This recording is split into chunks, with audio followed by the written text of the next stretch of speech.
guys, welcome back to my channel. Today I am testing the sponges. This one is a little bit used just from concealer. I haven't used it with foundation. I promise guys, I promise I've been using my kabuki brush, so I didn't have to waste with these two on my foundation part. I also have a new one, you know, I could have just used a brand new one. What I'm really wondering is how the E.L.F one works. I am going to say that it is super cute, the color is. At least, it compliments me, guys. Look at this. No?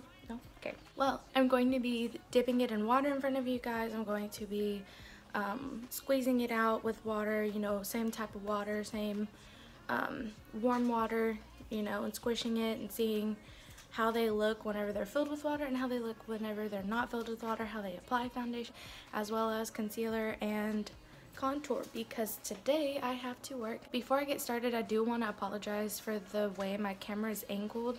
Instead of it being straight, it's tilted because the phone holder part to my tripod actually snapped during my birthday haul video. If you guys remember me flipping out and wondering what was going on.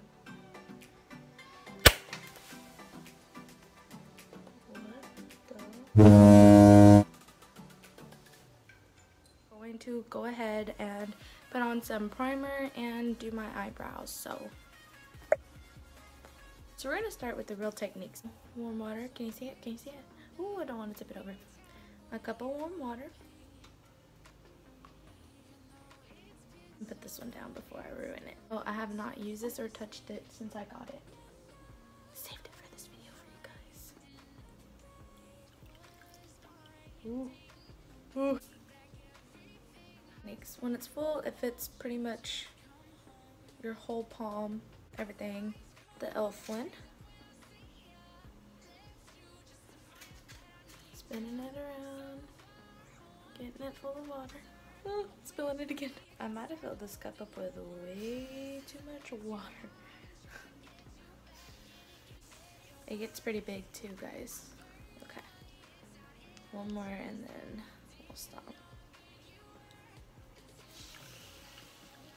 This one pretty much covers your entire palm too.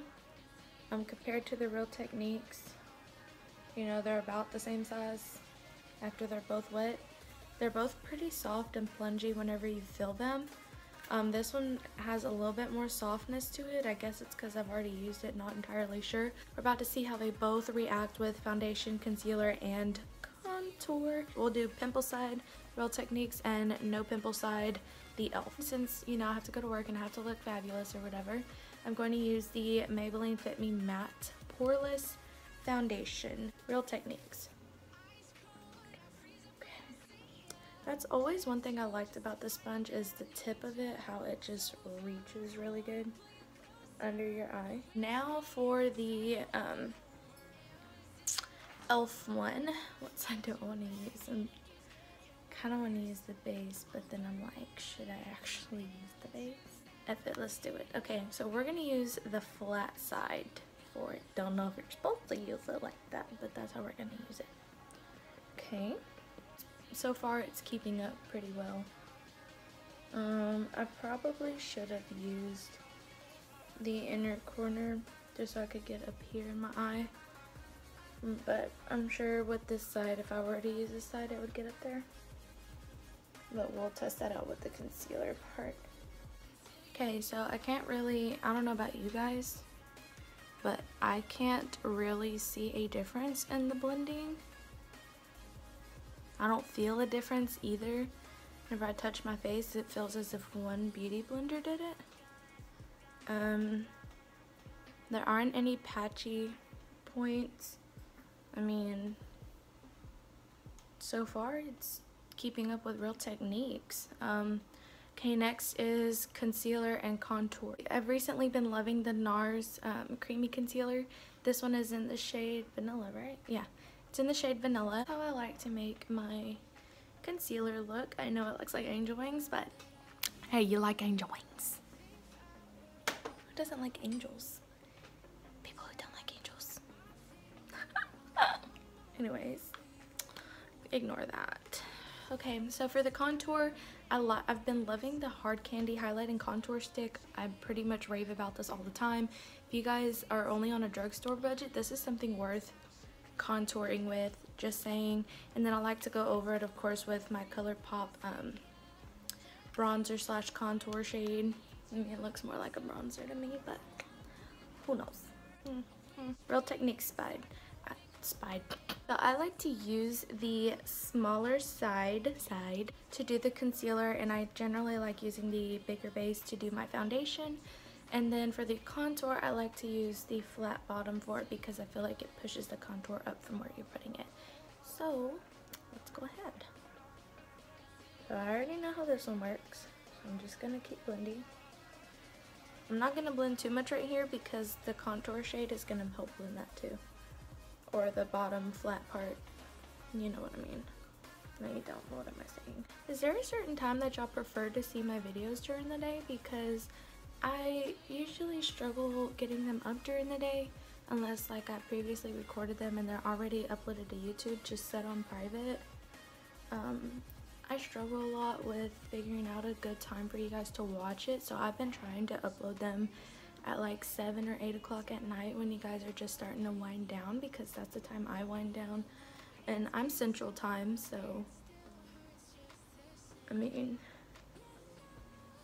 is there a certain time that you guys prefer? The last part that I like to do is my nose because it gives it time to set. So I'm going to take the flat side and I'm going to leave the tip part of the flat side, this part, over the concealer and then let everything else blend.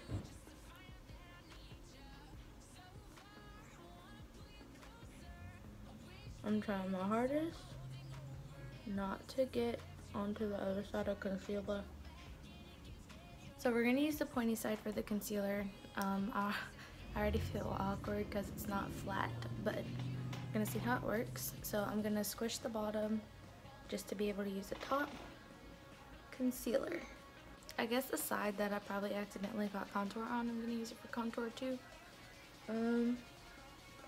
I don't think it'll work like that, but I'm scared, guys. I'm scared. It's blending it, but I mean, that's an awkward way to hold it. So maybe let's just try the bottom.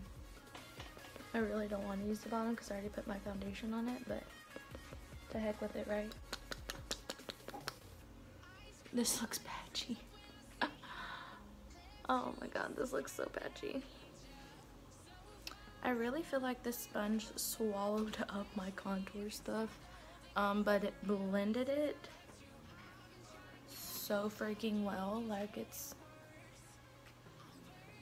it pretty much looks like it was non-existent, and it looks so patchy. The forehead lines, it did leave more contour on this side than it did on this side, but it ate it up from here.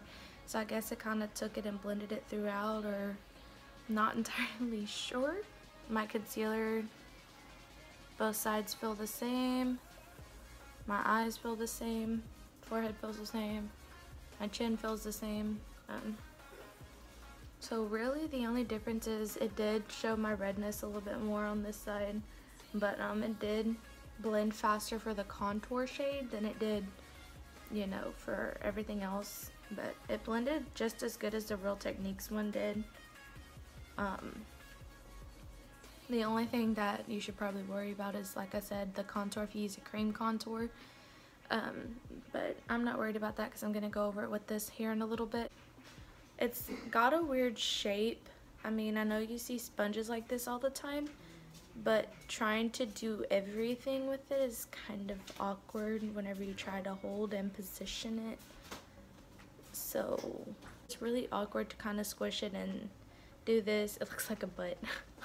Other than that, that's really all I have to talk about for it. I mean, it's really comparable to the Real Techniques in my opinion, and it's really good. So if you guys need another type of sponge that's good out there, the E.L.F one is a good replica, good example for the Real Techniques one, because I know the Real Techniques is $5.99 and this one was $4.99, I believe. But I know it's no more than $5, or it's $5 flat out even. So thank you guys for watching my sponge comparison video, the E.L.F versus the Real Techniques. I hope you guys really did enjoy it. If you have any questions or comments, you know, leave them down below. I'll be happy to answer them. I will look up the price for the E.L.F sponge, and it should be down in the description box below. I hope you guys have a really, really great day, and I'll see you guys next time. Bye.